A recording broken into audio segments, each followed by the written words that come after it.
सच्चिदानन्दरूपाय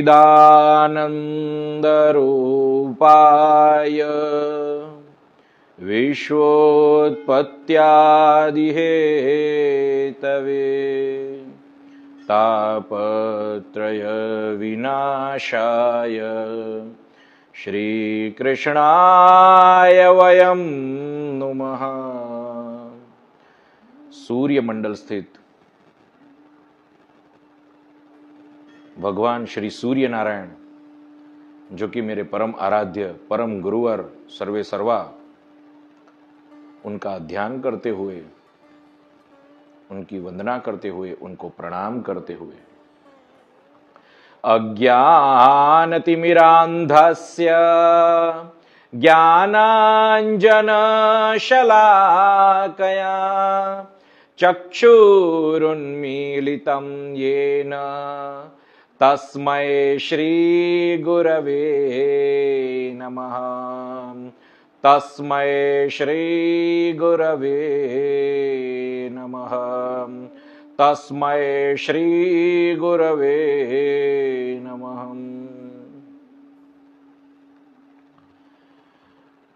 जन्माद्यस्य यतोऽन्वयादितरत श्चार्थेष्वभिघ्नस्वराट् तेने ब्रह्महृदाय आदिकवये मुह्यन्ति यत्सूरयः। तेजो वारिमृदां यथा विनिमयो यत्र त्रिसर्गो मृषा धाम्ना स्वेन सदा निरस्तकुहकं सत्यं परं धीमहि।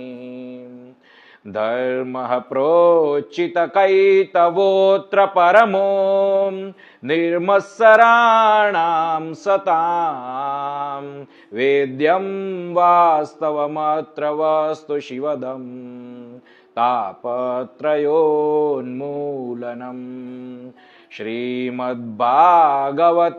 महामुनिकृते किं वा परैरीश्वरः सद्यो हृद्यवरुध्यतेऽत्र कृतिभिः शुश्रूषुभे तत्क्षणात्।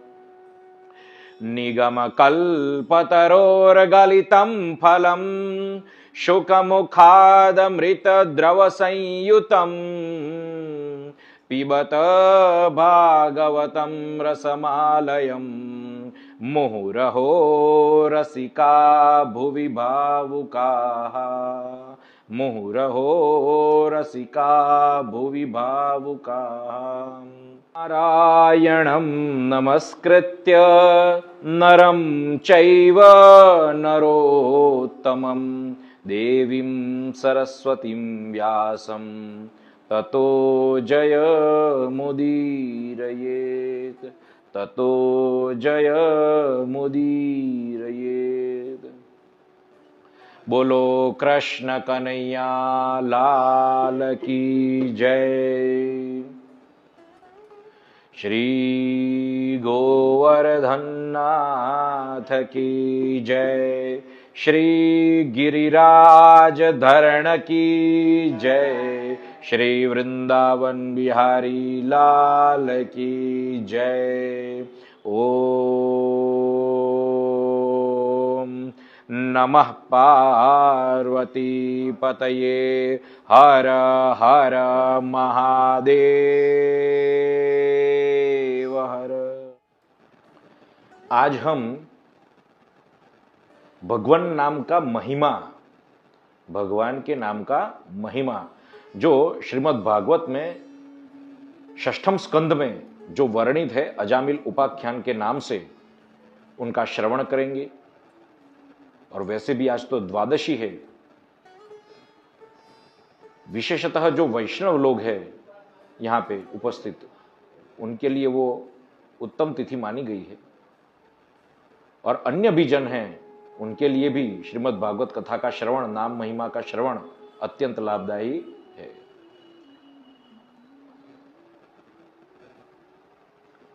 तो यहां पे परीक्षित जी सुखदेव जी को प्रश्न कर रहे हैं कि आपने द्वितीय स्कंध में निवृत्ति धर्म, यानी निवृत्ति धर्म का पालन करते हुए जो निवृत्त मार्ग है,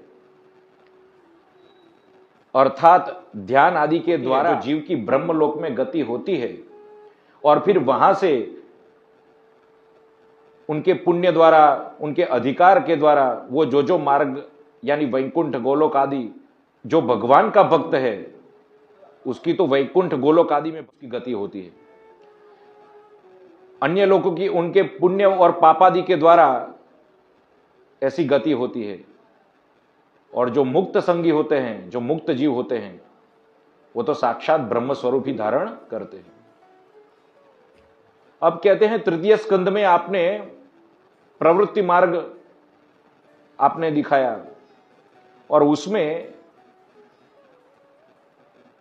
शुभ अशुभ और शुभ अशुभ ऐसे मिश्र 3 कर्मों के द्वारा मनुष्य को जो प्राप्त होती है वह स्वर्ग योनि एवं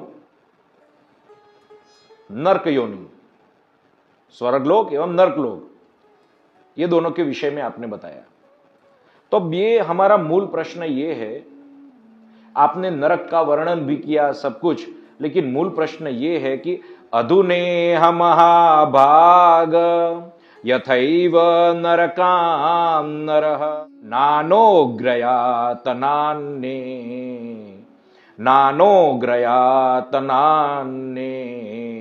या तन्मे व्याख्यातुमर्हसि। कहते हैं यहां पे कि मैं वो उपाय जानना चाहता हूं जिससे मनुष्य को नरक की यातना भुगतने ही न पड़े।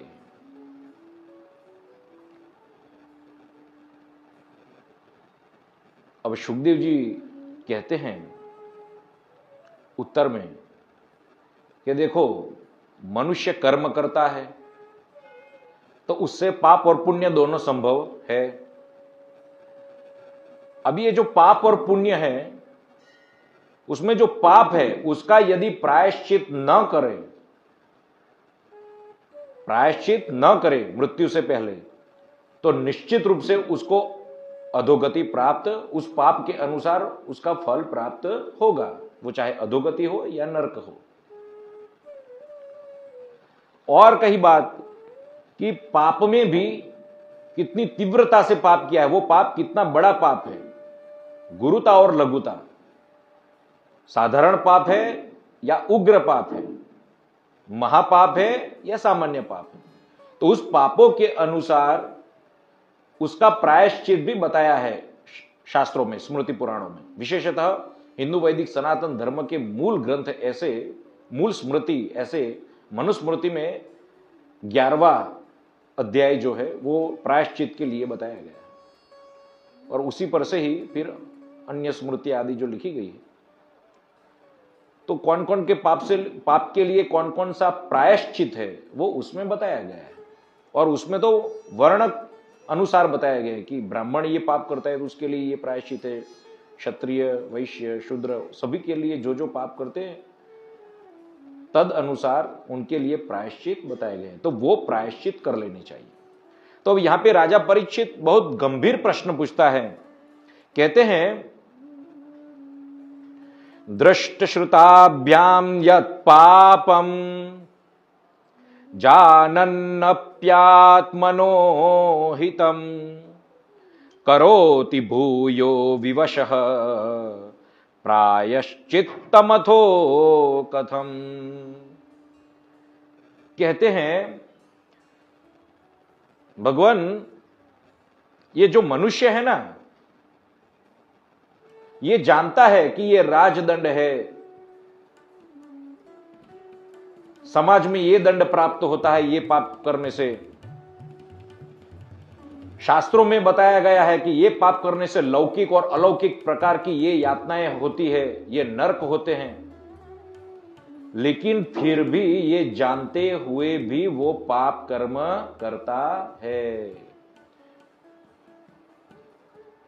तो ऐसी अवस्था में पापों का प्रायश्चित क्या? आगे कहते हैं, क्वचिन्निवर्तते भद्रात् क्वचिच्चरति तत्पुनः प्रायश्चित्तमतो पार्थम मन्ये कुंजर शौचवत्। मन्ये कुंजर शौचवत्, कुंजर यानी हाथी। कहते हैं ऐसी स्थिति में तो वो पाप करता ही जाएगा और प्रायश्चित करता ही जाएगा। तो इसका अर्थ ये हुआ कि उसका ये जो प्रायश्चित है वो हाथी स्नान जैसा है। हाथी क्या करता है? सरोवर में स्नान करता है, उससे पहले वो कीचड़ में अपने आप को रेंगता है, फिर कीचड़ वाला हुआ, सरोवर में गया, स्नान किया, फिर वापस आया, फिर कीचड़ में अपने आप को रेंगा। तो उसी प्रकार मनुष्य पहले पाप करेगा, प्रायश्चित करेगा, शुद्ध हुआ, फिर कर्म करेगा, पापमय होगा और फिर प्रायश्चित करेगा। तो इस चक्र का अर्थ क्या? तो सुखदेव जी यहां पे कहते हैं, बहुत उत्तम प्रश्न है। कहते हैं, कर्मणा कर्मनिहारो न यात्यंतिक इष्यते अविद्वद् अधिकारित्वात् प्रायश्चित्तम विमर्शनम। प्रायश्चित्तम विमर्शनम। अब ये जो कहा कि ये जो प्रायश्चित जो बताया गया है ये किन के लिए है? तो जो कर्म मार्ग में आसक्त हैं और जो अज्ञानी हैं, अनधिकारी लोग यानी जो ज्ञान योग में और भक्ति में जो स्थित नहीं हुए हैं, ऐसे कर्ममय जीवन व्यतीत करने वाले लोगों के लिए ये प्रायश्चित बताए गए हैं। लेकिन जो सच्चा प्रायश्चित है वो है प्रायश्चित्तम विमर्शनम, अर्थात तत्व ज्ञान ही, जो तत्व ज्ञान है वही सच्चा प्रायश्चित है। क्यों तत्व ज्ञान? तो उसी के विषय में हम आगे देखते हैं। कहते हैं, यदि मनुष्य सुपथ्य का भोजन करे, उसका आहार विहार सही हो, तो वो कभी अस्वस्थ नहीं होता, सिवाय उसके पुण्य जन्मों के जो कर्म है तद अनुसार ये जो फल है, प्रारब्ध जिसको बोलते हैं, वो बात अलग होती है। लेकिन आहार विहार सही है तो बीमार पड़ने की संभावना नहीवत है। तो उसी प्रकार यदि जो मनुष्य नियमों का पालन करता है, स्वधर्म में स्थित हुआ सा नियमों का पालन करता है, तो वो पाप वासनाओं से मुक्त होकर वो कल्याणप्रद जो तत्व ज्ञान है वो प्राप्त करने में समर्थ हो जाता है। आगे कहते हैं, तो वो कौन कौन से अंग है जिसके कारण तत्व ज्ञान प्राप्त होता है? सबको तो होता नहीं है, तत्व ज्ञान ऐसे प्राप्त होता नहीं है। तो कहते हैं, तपसा ब्रह्मचर्येण शमेन च दमेन च त्यागेन सत्य शौचाभ्याम यमेन नियमेन च। 9 अंग बताए। तप, ब्रह्मचर्य, शम यानी इंद्रियों का निग्रह, दम मन का निग्रह, त्याग यानी दान, सत्य सत्यवचन, सत्य का आश्रय लेना, सत्यनिष्ठ होना, शौचाभ्याम यानी अंदर और बाहर की पवित्रता, शरीर के अंदर की पवित्रता और बाहर की भी पवित्रता, यम और नियम। यम यानी अपने धर्म का पालन करना, दूसरे के धर्म का पालन न करना, ये सब, सत्य बोलना, चोरी आदि न करना, हिंसा न करना, ये सब यम है। और उसके लिए जो नियम पाले जाते हैं वो नियम है। तो ये सब करने पर मनुष्य को तत्व ज्ञान प्राप्त होता है और उस तत्व ज्ञान के द्वारा पाप और पुण्य उसको छूते नहीं है। कब नहीं छूते हैं? जब वो उसका ज्ञान परिपक्व हो जाता है, ज्ञान में स्थित हो जाता है, तब जाकर ज्ञान को वो आत्मसात कर लेता है, पचा लेता है, तब जाकर। लेकिन अब ये साधारण मनुष्य जो है, साधारण मनुष्य नहीं, जो ये 9 अंगों से युक्त नहीं है, उनके लिए कैसा मार्ग, कौन सा मार्ग, प्रायश्चित किस तरह से? तो कहते हैं केचित् केवलया भक्त्या वासुदेव परायणाः अघम धुन्वन्ति कात्सर्येण निहारमिव भास्करः। अब कहते हैं जो भगवान की शरण में रहने वाले हैं, ऐसे विरले पुरुष, ऐसे साधु पुरुष, वो अपनी भक्ति के बल पर ही बड़े से बड़ा प्रायश्चित कर लेते हैं। जैसे सूर्य नारायण के उदय होते ही अंधकार नहीं रहता, कोहरा नहीं टिकता, उसी प्रकार पाप ऐसे ही विगलित हो जाते हैं, क्षय हो जाते हैं। हम सब ये जो अजामिल आख्यान है ना, उसका सार जो है अंत में हम कहेंगे, अभी प्रारंभिक स्थिति में है। तो कहते हैं, यहां पे कहते हैं न तथा भगवान राजन पूयेत तप आदिभि यथा कृष्णार्पित प्राण तत्पुरुष निषेवया। जिसने भगवान कृष्ण को संपूर्ण रूप से समर्पित किया है, अपने प्राण आदि को, देहादि को समर्पित किया है, और ऐसे भक्त की सेवा करने से, ऐसे सत्पुरुषों की सेवा करने से जो प्रायश्चित जितनी सरलता से, जितनी तीव्रता से, जितने प्रभावशाली रूप से होता है, उतने प्रभावशाली अन्य साधनों से नहीं होता। कहते हैं क्यों? तो सग्रीचीनो हयम लोके पंथा क्षेमो कुतो भयः सुशीलाः साधवो यत्र नारायण परायणाः। इस भक्ति मार्ग में सामान्य लोग नहीं चलते। गुजराती में कहावत है, भजन है मस्त, हरिनो मार्ग छेशुरानो नहीं कायर नो काम। ये हरि का जो मार्ग है ना, वो शूरवीरों का मार्ग है, कायर का काम नहीं है। इसलिए भक्ति मार्ग में भी सामान्य लोग नहीं होते। तो कहते हैं कौन होते हैं? सुशीला, जिनका शील, स्वभाव, आचरण श्रेष्ठ है, ऐसे सुशील विनयी लोग।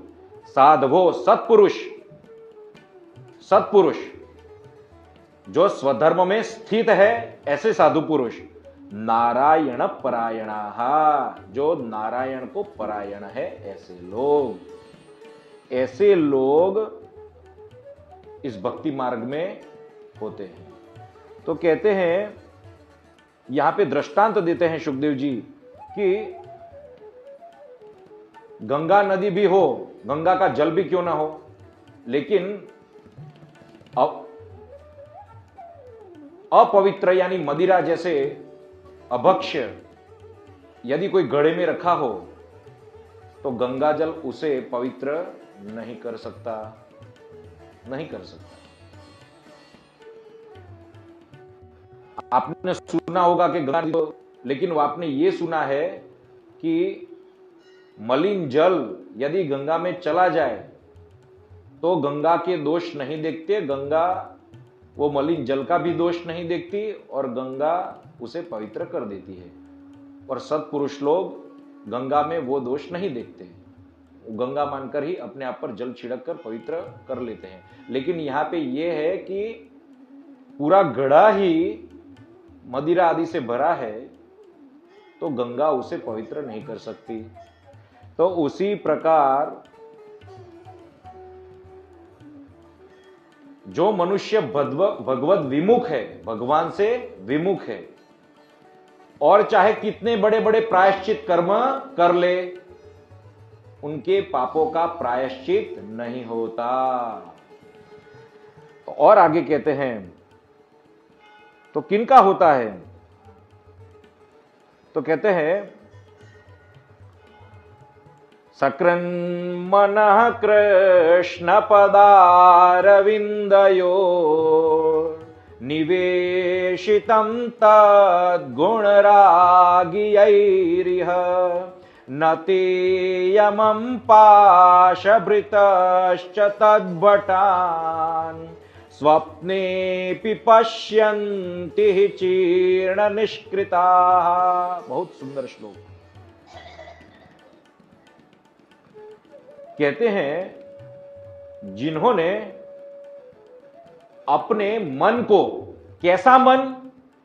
भगवत गुणानुरागी, भगवान के गुणों में अनुरक्त हुए अपने ऐसे मन को, जिसने भगवान श्री कृष्णचंद्र के चरणारविंद के मकरंद का पान करने के लिए वहां एक बार भी लगा दिया, या किसी की प्रेरणा से, या किसी के संग से, या किसी के उपदेश से, या तो फिर पूर्व जन्मों के पुण्य के उदय से, येन केन प्रकार, या कोई साधु पुरुष की कृपा से यदि वो वहां पे लग गया, तो उसके कोटि कोटि जन्मों के प्रायश्चित सहज ही हो जाते हैं, और इसके कारण उसको यमराज या फिर यमदूतों को देखना नहीं पड़ता। तो फिर नरक की तो बात ही क्या। अब इसका जो अर्थ है ना, वो अर्थ बहुत गंभीर है, और वो भी सुखदेव जी अंत में ही कहते हैं, यानी अध्याय के अंत में, वृतांत के अंत में। और आगे कहते हैं कि इसके विषय में हम आपको समझा रहे हैं, एक इतिहास है, एक कथा है इसके विषय में। कहते हैं, कान्यकुब्ज नगर यानी कन्नौज में एक दासीपति ब्राह्मण रहता था। अब इनका नाम था अजामिल। अब देखो, ये जो अजामिल नाम है ना, अज यानी अजन्मा, ऐसा आत्मा, और ये अजामिल जो है उसकी एक पत्नी थी। अब ये जो पत्नी है ना, वो है दुष्ट बुद्धि। क्या है? दुष्ट बुद्धि। और यानी ये तत्व को समझाने के लिए यहां पे संपूर्ण रूप से कथा ही बताई गई है। तो अजामिल नाम का एक ब्राह्मण है और उसकी पत्नी है वेश्या, दासीपति। अब उसने किया क्या कि उस वेश्या के संसर्ग से, उस दासी के संसर्ग से उसका पतन हो गया। पतन किस तरह से पतन? तो कहते हैं वो पहले कैसा था? तो कहते हैं बहुत श्रेष्ठ घर का था, कुलीन घर का था, लेकिन उस दासी के जीवन में आने से वो ऐसा हो गया, और फिर उसने लूटपाट, जुआ खेलना और ऐसे अन्याय का आश्रय ग्रहण करके अपनी आजीविका से, ऐसी आजीविका से उदर पोषण अपना एवं परिवार का किया। उसके 10 पुत्र थे, उसमें उसका एक छोटा सा पुत्र था, नारायण। अब ये जो नारायण है, उसमें उसकी बहुत आसक्ति थी, उसकी बहुत आसक्ति थी। तोतली भाषा उसकी थी, उसके साथ खेलता रहता था। जैसे भरत राजा की मृग में आसक्ति हुई, उसकी भी आसक्ति इस छोटे बच्चे में हुई। 88 साल का हो गया, और यहां पे कहते हैं अब मृत्यु नजदीक आई। और एक दिन 3 यमदूत, बड़े भयानक मुंह वाले ऐसे यमदूत, हाथ में यमपाश लेकर उपस्थित हुए, और इसको देखकर इसने जोर जोर से चिल्लाया, नारायण नारायण नारायण नारायण। अब उसने पुकारा किसको? अपने छोटे से बच्चे को। लेकिन ये नाम सुन लिया किसने? भगवान के दूतों ने, विष्णु दूतों ने, पार्षदों ने। तो वो स्वयं वहां पे उपस्थित हो गए। अब उपस्थित हो गए तो उन्होंने कहा यमदूतों को कि आप इसको क्यों ले जा रहे हो? आपको ले जाना नहीं है। तो तुरंत ही यमदूतों ने कहा के यूयम प्रतिषेधारो धर्मराजस्य शासनम, धर्मराजा की आज्ञा जो है उसका विरोध करने का साहस करने वाले आप कौन हो? आप कोई देवता हो, उपदेवता हो, सिद्धगण हो कौन आप? क्योंकि आपका जो स्वरूप है वो तो शंख चक्र गदा पद्म से विभूषित ऐसे चतुर्भुजधारी पीला पीतांबर धारण किया है, मुकुट धारण किया है, दिव्य कांति है, श्रीअंग की दिव्य कांति है। तो आप हो कौन? अब देखो वैकुंठ में जो भगवान का जो स्वरूप है वही स्वरूप पार्षदों का है, लेकिन उनके पास केवल एक ही वस्तु का अभाव है, और वो है क्या?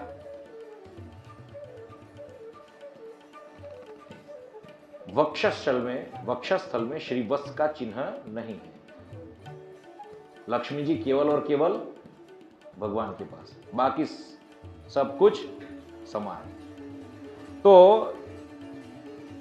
कहा, भगवान के पार्षदों ने कहा यूयं वै धर्मराजस्य यदि निर्देशकारिणः ब्रूत धर्मस्य नस्तत्वं यच्च धर्मस्य लक्षणम्। आप वास्तविक रूप से धर्मराजा के अगर सेवक हो तो धर्म का लक्षण और धर्म का तत्व ये हमें श्रवण कराइए। धर्म क्या है? अब यमदूत कह रहे हैं कि धर्म अधर्म के विषय में, पाप पुण्य के विषय में वेद प्रमाणित है।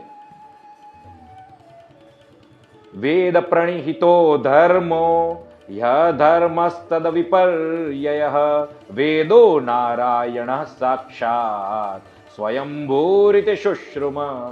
कहते हैं वेद ही बताते हैं धर्म क्या है, अधर्म क्या है, कर्म क्या है, अकर्म क्या है, विकर्म क्या है, क्योंकि वेद को ही मूल प्रमाण माना गया है, क्योंकि वो साक्षात अपौरुषेय है, अर्थात किसी ने बनाए नहीं है, लेकिन भगवान के श्वास प्रश्वास से उद्भव जिनका हुआ है वो है वेद। आगे कहते हैं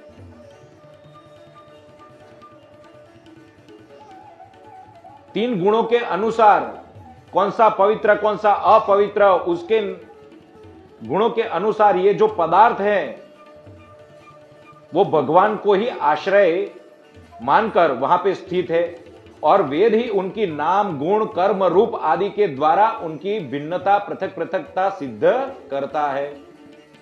समझ में आया? नाम गुण कर्म रूप। तो ये गुण भी कैसे बनते हैं? उत्पत्ति के अनुसार होते हैं ना, कहां से किसकी कहां से कह दो, तो उसमें सभी के न केवल सजीव निर्जीव की भी उत्पत्ति इसी प्रकार से। तो कहते हैं इसका साक्षी कौन है? जो भी कर्म करते हैं इसका साक्षी कौन है? जीव तीन गुणों के अधीन होकर कर्म करता है, लेकिन उसका साक्षी तो होना चाहिए। तो साक्षी है सूर्य नारायण, पृथ्वी जल तेज वायु और आकाश, चंद्रमा, दिशाएं, फिर कहते हैं काल और धर्म, और दिवस रात और संध्या। तो ये जितने तत्व हैं मनुष्य के कर्म के साक्षी हैं।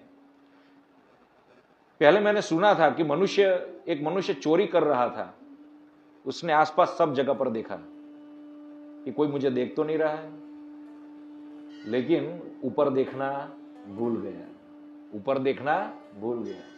यानी आप कुछ भी कर्म करो आप छुपा नहीं सकते। अंधेरे में भी करो, अंधेरे में आप बोलोगे कौन देखता है, ना तो सूर्य है कुछ भी नहीं है, तो यहां पे स्पष्ट लिखा है ना कि रात्रि भी साक्षी है और दिशाएं भी साक्षी है। और फिर भी कहते हैं आगे कि मनुष्य कर्म किए बिना रह नहीं पाता, वो कर्म के अधीन तो है, कर्म तो बलात् गुण उसको कर्म में लगाएगा ही। अब कर्म तीन प्रकार के हैं, एक तो पाप कर्म, पुण्य कर्म, और पाप और पुण्य दोनों से मिश्रित कर्म। तो उसके अनुसार ऐसा फल का भी विधान बताया गया है। तो कहते हैं उसी प्रकार फल के विधानों में पुण्य किया है तो स्वर्ग लोक, पाप किया है तो नरक लोक, और दोनों मिश्र है तो उसी प्रकार पहले कौन सा लोक देना है वो भी यमराज तय करते हैं। और यमराज को कैसे ज्ञात हो जाता है, तो कहते हैं यमराज जी, हमारे जो स्वामी जी हैं यमराज, वो सभी के अंतःकरण में स्थित है और वो जीव के भूत और भविष्य के विषय में जानते हैं। और कहते हैं मनुष्य के जीव के वर्तमान के जो कर्म है उसी पर से भूतकाल और भविष्य के कर्म का अंदाजा, यानी उसकी स्थिति तय हो जाती है, निश्चित हो जाती है। और यह भी जब प्रचेता वाला जो अध्याय आता है, नारद जी पुरंजन आख्यान जो करते हैं, उसमें यही बताया गया है कि जीव की, मनुष्य की चित्त की स्थिति कहां पर है, इंद्रियों की वृत्ति कहां पर है, उसी पर से उसका पूर्व जन्म का और इसके बाद के जन्म का निर्धारण हो जाता है। यदि आपके कर्मेंद्रिय ज्ञानेंद्रियों की वृत्ति और आपके चित्त की वृत्ति, अब आप जितने भी लोग यहां पर बैठे हैं इनकी चित्त की वृत्ति सत्संग में है, तो ये लोग नारकी जीव नहीं है, ये पुण्यशाली आत्मा है।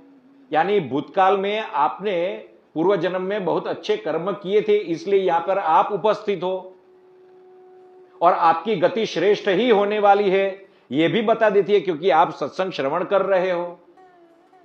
तो इसी प्रकार यमराज सब कुछ जानते हैं और वो इसी प्रकार दंड का निर्धारण करते हैं। तो कहते हैं ये जो अजामिल है इसके विषय में हम आपको बताते हैं, इसमें इतने गुण थे। कितने गुण थे, तो कहते हैं अयम हि श्रुत संपन्न शीलवृत्त गुणालय द्रुतव्रतो मूर्धुर्दांत सत्यवान मंत्र विच्छुचि।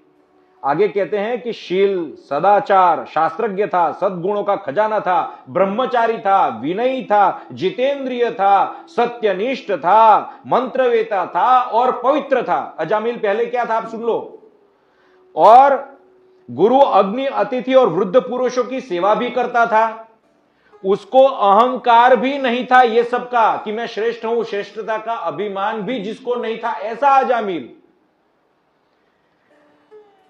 आवश्यकता के अनुसार ही बोलता था, किसी के गुणों में दोष भी नहीं ढूंढता था, उपकार करता रहता था, परोपकारी जीव था। फिर भी कब कहां पे फंसा, तो कहते हैं एक बार पिता की आज्ञा के अनुसार पत्र पुष्प फल लेने के लिए वन में गया और वहां से जब लौट रहा था तब रास्ते में एक भ्रष्ट शूद्र था जो वेश्या के साथ अभद्र चेष्टाएं करता था। कामवशात होकर उससे ऐसी चेष्टाएं करता था और उसके कारण वो दोनों को ज्ञात ही नहीं था कि वो क्या कर रहे हैं। दोनों नशे में द्युत थे और स्त्री की दशा तो ऐसी थी कि यानी वो अर्धनग्न हो गई थी। और ऐसी कामुक चेष्टाएं देखकर ऐसे पवित्र अजामिल के मन में उसके चित्त में यह संसर्ग जो दोष है वो दोष उत्पन्न हुआ। और यहां पे स्पष्ट करते हैं कि स्तंभयन्नात्मनात्मानं यावत् सत्वं यथा श्रुतं न शशाक समाधातुं मनोमदनवेपितम। अपने आप को संपूर्ण रूप से रोकने की कोशिश की अजामिल ने, अपने मन की, इंद्रियों की वृत्ति को। उसका शास्त्र का ज्ञान वहां पे निस्तेज हो गया, समर्थन नहीं हुआ, उसको रोकने में समर्थ नहीं हुआ। उसका पवित्र आचरण भी गुरु मुनियों की, अतिथियों की सेवा ने भी उसको नहीं रोका और वो उस दासी की कामना करने लगा, उस दासी को पाकर ही रहा और उस दासी के लिए उसने अपने माता पिता और अपनी जो कुलीन पत्नी थी, जो पहले उसकी शादी हो गई थी, उसका लग्न हुआ था, ऐसे कुलीन विवाहिता को भी उसने छोड़ दिया और उस दासी के लिए उसने अन्याय पूर्वक अपने कुटुंब का भरण पोषण प्रारंभ किया और वो अब ब्राह्मण नाम मात्र का रह गया। एक कुसंग व्यक्ति को कहां से कहां तक ले जाता है, इसका यथार्थ उदाहरण। इतने पवित्र लोगों का भी यही दिशा होती है, आप सुन लो तो सामान्य मनुष्य की क्या स्थिति हो सकती है।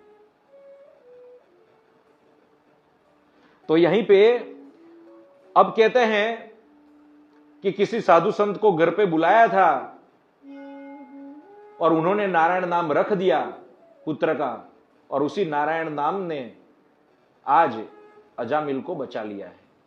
तो कहते हैं अब यहां पे तो ऐसे दुष्ट कृत्य उसने किए हैं पूरा जीवन भर, तो इसको दंड मिलना उचित है, हमें अपना कार्य करने दो।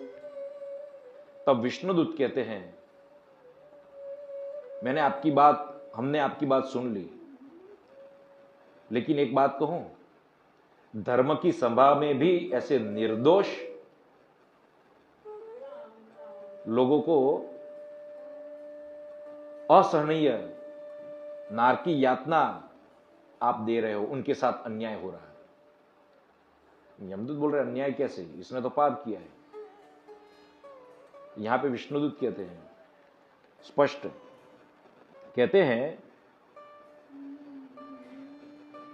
कि इसने अपने करोड़ों जन्मों का, कोटि जन्मों का प्रायश्चित कर लिया है। कैसे किया है? और कहते हैं यहां पे कि बड़े बड़े व्रत कर लो आप, लेकिन ऐसे व्रतों से, ऐसे प्रायश्चितों से भी ऐसा अंतःकरण शुद्ध नहीं होता जैसे भगवान के नामों का उच्चारण से, भगवान के गुणगान से। तो कहते हैं यहां पे ऐसा किस दृष्टि से? तो कहते हैं प्रायश्चित करने से, जो स्मृति पुराणों में अन्य प्रायश्चित बताए गए हैं, वो प्रायश्चित करने से पाप तो, जो पाप रहता है उसका तो क्षय हो जाता है, लेकिन जो पाप की वासना होती है, पाप करने की जो वासना होती है, वो निवृत्त नहीं होती, केवल पाप क्षय हो जाता है। यानी बीज जो है, जो बीज, जब तक बीज नष्ट नहीं होता तब तक अंकुर फूटते रहेंगे और पाप होता रहेगा। तो उसको मूल से समाप्त करने के लिए जो भगवान नाम है वही श्रेष्ठ साधन है। तो कहते हैं सांकेत्यम पारिहास्यम वा स्तोभम हेलनमेव वा वैकुंठ नाम ग्रहणम अशेषागहरम विदु। संकेत में लिया हुआ, उपहास में लिया हुआ, गान करते हुए ऐसे ही भगवान का नाम, जो वैसे ही अनायास ही अगर भगवान का नाम लेते हैं तो भी पाप का क्षय हो जाता है। तो ऐसे भगवान नाम की महिमा बताई। लेकिन अब यहां पे प्रश्न होना चाहिए, ऐसी कौन सी विधा है कि जिसके कारण नाम लेने से पाप क्षय हो गया? तो कहते हैं अग्नि होता है ना, अग्नि, उसको आप स्पर्श करोगे, चाहे जानने में और अनजाने में, तो भी वो अपना प्रभाव दिखाएगा। तो उसी प्रकार भगवान नाम का महिमा ऐसा ही है, जानने में लो, जाने में लो या अनजाने में लो, किसी भी प्रकार आप भगवान का नाम लो, आपके पाप का नाश निश्चित है, निश्चित है, निश्चित है। लेकिन यहां पे तो मूल से, यानी कर्म की जो वासना है, पाप की जो वासना है, वो भी निर्मूलन हो जाती है। अब यहां पे ये कहते हैं कि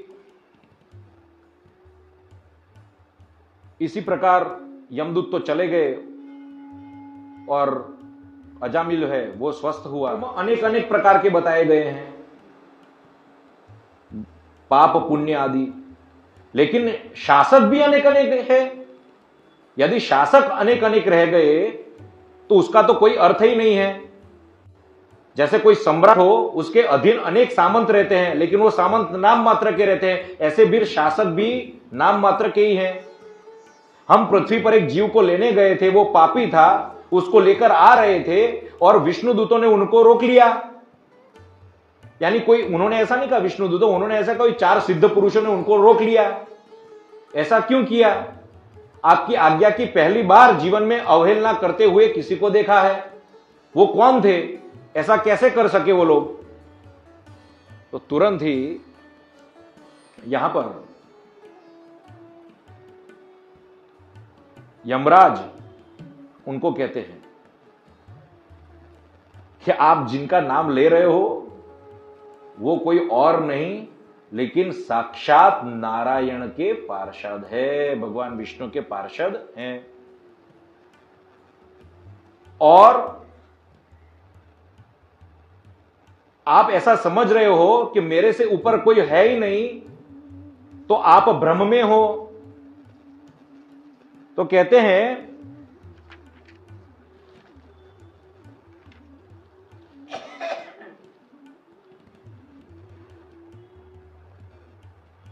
जैसे सूत में धागा होता है, उसी प्रकार ये पूरा जो विश्व जिससे बंधा हुआ है, ऐसे परम पिता परमात्मा भगवान श्री कृष्णचंद्र नारायण, उसके अधीन हम सब हैं। और उन्होंने जैसे बैल को नाथने के बाद बैल की क्या स्थिति होती है, उसी प्रकार हमारी भी ऐसी ही स्थिति है। आगे कहते हैं कि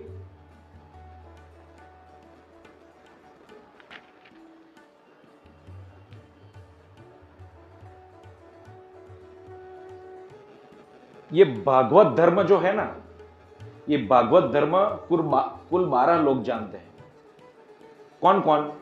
तो कहते हैं स्वयंभूर नारदः शंभो कुमारः कपिलो मनो प्रहलादो जनको भीष्मो बलिर्वैयासकीर्वयम्। स्वयंभू यानी ब्रह्मा जी, नारद जी, शिव जी, सनत कुमार, कपिल मुनि, मनु महाराज, प्रहलाद जी, जनक, राजा जनक, भीष्म, बलि राजा, सुखदेव जी और स्वयं में हम लोग भागवत धर्म को जानते हैं। और ये धर्म कैसा है? बहुत गूढ़ है। कैसा है? बहुत गूढ़ है, सबको ज्ञात भी नहीं होता। लेकिन इसका सार क्या है? तो कहते हैं द्वादशैते विजानीमो, नहीं, कहते हैं एतावानेव लोकेस्मिन् पुंसाम धर्मः परः स्मृतः भक्ति योगो भगवती तन्नाम ग्रहणादिभिः। इसका सार यही है कि मनुष्य को ये जो भागवत धर्म है, अर्थात भगवान के नाम कीर्तन का आश्रय लेकर भगवान की भक्ति करते हुए भगवान को शरण लेना चाहिए। यही भागवत धर्म है। और ये जानने से, मनुष्य ये करने से भगवत जैसा बन जाता है, तद अनुरूप बन जाता है। तो कहते हैं अजामिल ने भी भगवान के नाम का उच्चारण किया, उसके कारण उसके पाप का क्षय हो गया और उसको सद्बुद्धि प्राप्त हुई और उसके कारण उसकी सद्गति हुई। तो आपको कैसे लोगों को यहां पर लाना है? आपको कैसे लोगों को यहां पर लाना है? और जिस लोगों का आपने दर्शन किया वो कोई साधारण नहीं थे, वो साक्षात पार्षद थे। उनके नाम दर्शन रूप गुण भी भगवान के ही समान है। उनके दर्शन करने पर ही सभी पापों, उनके दर्शन करने पर भी सभी पापों का क्षय हो जाता है।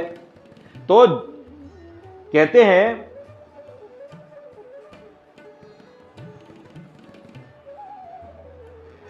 ते देव सिद्ध परिगीत पवित्र गाथा ये साधव समदृशो भगवत प्रपन्ना तान नोपसीदत हरेर्गदयाभिगुप्तान् नैषाम वयम न च वयः प्रभवाम दंडे। कहते हैं जो भगवान नाम को ही साध्य मानता हो, भगवान नाम को ही फल मानता हो और भगवान नाम को ही साधन मानता हो, यानी निष्काम भगवत भक्त, ऐसा भगवत भक्त जिसके लिए भगवान का नाम लेना ही साधन है और भगवान का नाम ही जिसके लिए फल रूप है, ऐसे निष्काम भगवत भक्तों का तो प्रायश्चित ही प्रायश्चित है। उन लोगों के सामने कभी मत जाना, गलती से भी मत जाना।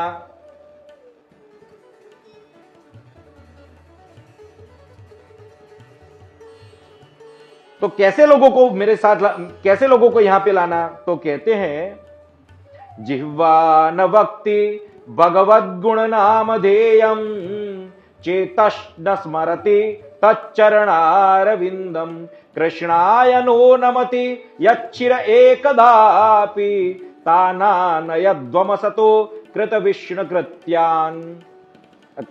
कृत्यान, यानी जिसने अपने जिह्वा से एक भी बार भगवान के नाम गुणों का कीर्तन नहीं किया है, गान नहीं किया है, जिसका चित्त भगवान के चरणार विंदों का चिंतन नहीं करता और जिसका मस्तिष्क एक बार भी भगवान के